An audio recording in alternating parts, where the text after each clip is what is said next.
En el nombre del Padre, y del Hijo, y del Espíritu Santo. Amén. Señor, tú me llamaste para ser instrumento de tu gracia, para anunciar la buena nueva, para sanar las almas, instrumento de paz y de justicia, pregonero de todas tus palabras, agua para calmar la sed hiriente, mano que bendice y que ama.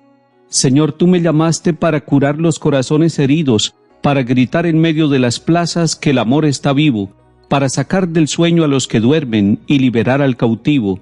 Soy cera blanda entre tus dedos, haz lo que quieras conmigo. Señor, tú me llamaste para salvar al mundo ya cansado, para amar a las personas que tú, Padre, me diste como hermanos. Señor, me quieres para abolir las guerras y aliviar la miseria y el pecado, hacer temblar las piedras y ahuyentar los lobos del rebaño. Amén.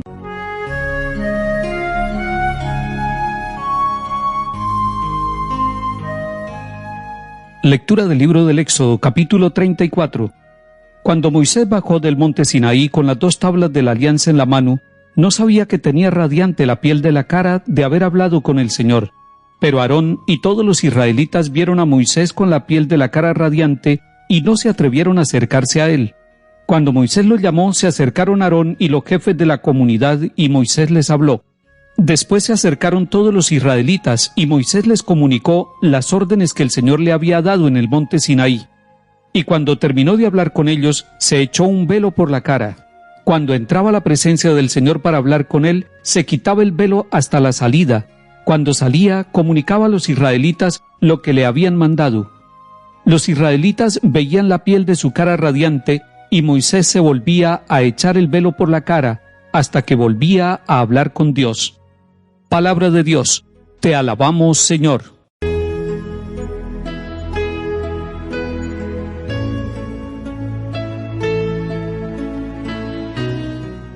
Recordemos que en el capítulo 33 del libro del Éxodo se nos decía que Moisés hablaba cara a cara con Dios. Este cara a cara, este rostro a rostro, nos manifiesta un diálogo directo con Dios. Y hemos dicho que Moisés era el mediador con Dios. Era en nombre del pueblo la persona que hablaba, que llevaba los comunicados y que hacía de puente entre Dios y la comunidad de los israelitas.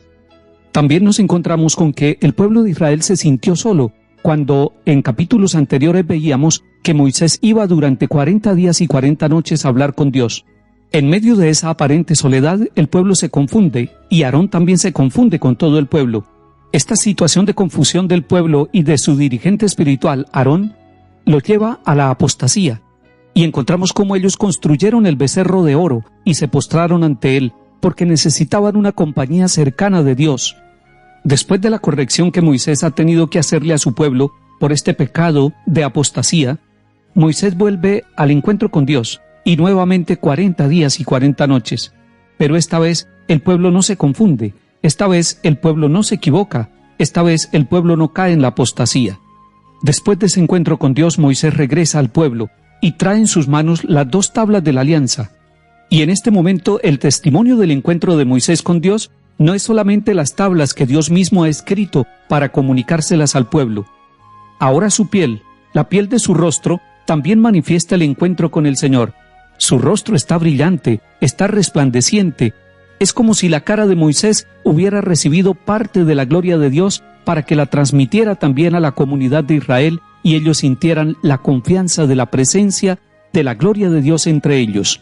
Este brillo del rostro de Moisés está significando que Dios ha hablado con él y que tiene una misión, que continúa la misión con el pueblo, que Dios lo ha llamado, que Dios lo ha enviado, que Dios ha tocado su corazón, que no solamente lleva un mensaje externo, sino que lo lleva en su propia vida, en su corazón, en su rostro. Su rostro está manifestando externamente lo que está pasando en su vida interior, en su conciencia. Moisés, el escogido por Dios para darle la libertad al pueblo, para acompañarlo, está tocado por la gloria de Dios en su propia cara. Esto está anunciando desde ya lo que va a pasar en el Nuevo Testamento, cuando en Cristo Jesús, nacido de la Virgen María, va a resplandecer el rostro del Dios misericordioso, del Emmanuel, del Dios con nosotros, del Dios que viene a caminar con nuestra vida, con toda la humanidad. Así nos lo cuenta el evangelista Mateo en el capítulo 17 y ustedes pueden leerlo en su propia casa.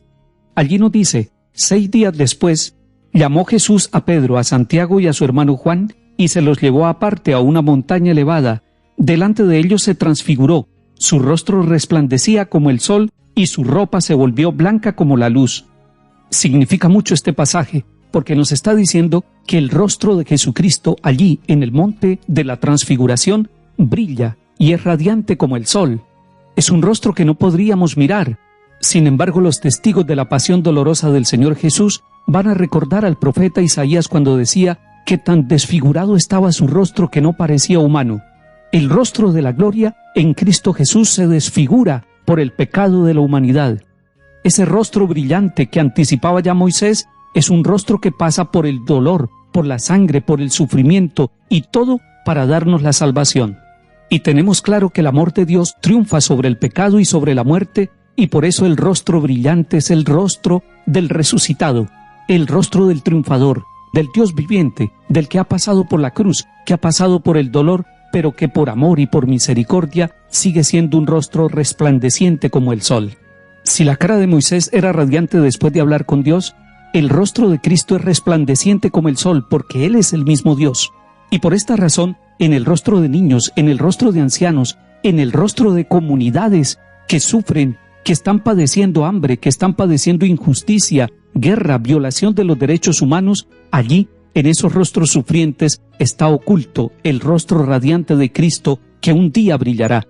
El mundo vive de la esperanza de encontrar el rostro misericordioso del Dios de la vida, del Dios viviente, del Dios que viene a morir por nosotros, a dejarse desfigurar por nosotros, por amor, para darnos un rostro dignificado, un rostro liberado, un rostro lleno de felicidad, un rostro lleno del gozo, el rostro de los hijos de Dios. Usted y yo estamos llamados a ayudar a que ese rostro se manifieste en nuestra propia cara, en nuestra vida familiar, pero también en el mundo entero, que cada uno de los seres humanos, hombres y mujeres, manifieste el rostro esplendoroso de Dios en medio de nuestra vida y de nuestra historia.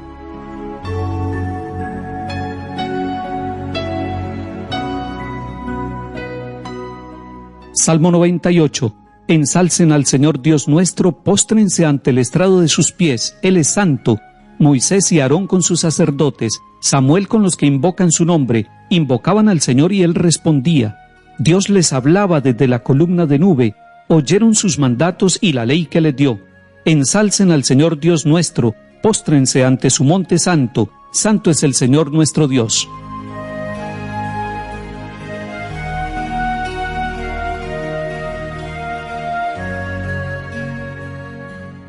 Lectura del Santo Evangelio según San Mateo, capítulo 13. En aquel tiempo dijo Jesús a la gente: el reino de los cielos se parece a un tesoro escondido en el campo. El que lo encuentra lo vuelve a esconder, y lleno de alegría va a vender todo lo que tiene y compra el campo. El reino de los cielos se parece también a un comerciante en perlas finas, que al encontrar una de gran valor, se va a vender todo lo que tiene y la compra. Palabra del Señor. Gloria a ti, Señor Jesús.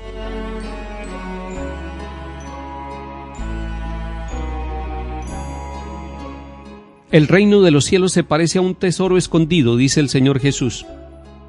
Nos corresponde a nosotros buscar todos los días ese tesoro. Y la persona feliz es aquella que busca el tesoro, que sabe que hay un tesoro, y que el tesoro es el reino de Dios, y que el tesoro es Dios, que ser amigo de Dios, que estar en la presencia de Él, que hacer su santa voluntad, ese es el verdadero tesoro que está escondido en el campo de nuestra vida, que está escondido en el campo de nuestras horas, de nuestras semanas, de nuestros días. Es cierto que estamos ocupados en trabajos de distinta índole. Es cierto que nuestra mente y nuestro corazón está lleno de responsabilidades. Pero no se nos puede olvidar nunca que hay un tesoro escondido en el campo de nuestra vida y que tenemos que buscarlo. Los hombres y mujeres buscadores del reino de Dios son aquellos que han recibido en el bautismo la gracia, la presencia del Señor. Usted y yo somos buscadores del reino de Dios en los acontecimientos de nuestra vida. Y en el momento en que encontramos ese tesoro, dice Jesús en el Evangelio, el que lo encuentra lo vuelve a esconder y lleno de alegría va a vender todo lo que tiene. Es lleno de alegría que vende lo que tiene, es decir, se desprende para darle la prioridad a ese tesoro, es capaz de sacrificarlo todo lo demás, pero con alegría, para hacerse dueño de ese tesoro, de ese campo, que es el lugar donde ha encontrado la verdadera felicidad y la verdadera salvación que es Dios. Hoy busque el tesoro escondido, búsquelo en su casa, búsquelo en su trabajo, búsquelo en su corazón, porque ese tesoro escondido llenará de alegría su vida cuando lo encuentre. El tesoro escondido es Dios Padre, es el reino de Dios, es Jesucristo el Señor, son los sacramentos, es el camino del Evangelio y de la buena nueva. Que el Señor nos bendiga y acompañe en el nombre del Padre y del Hijo y del Espíritu Santo. Amén.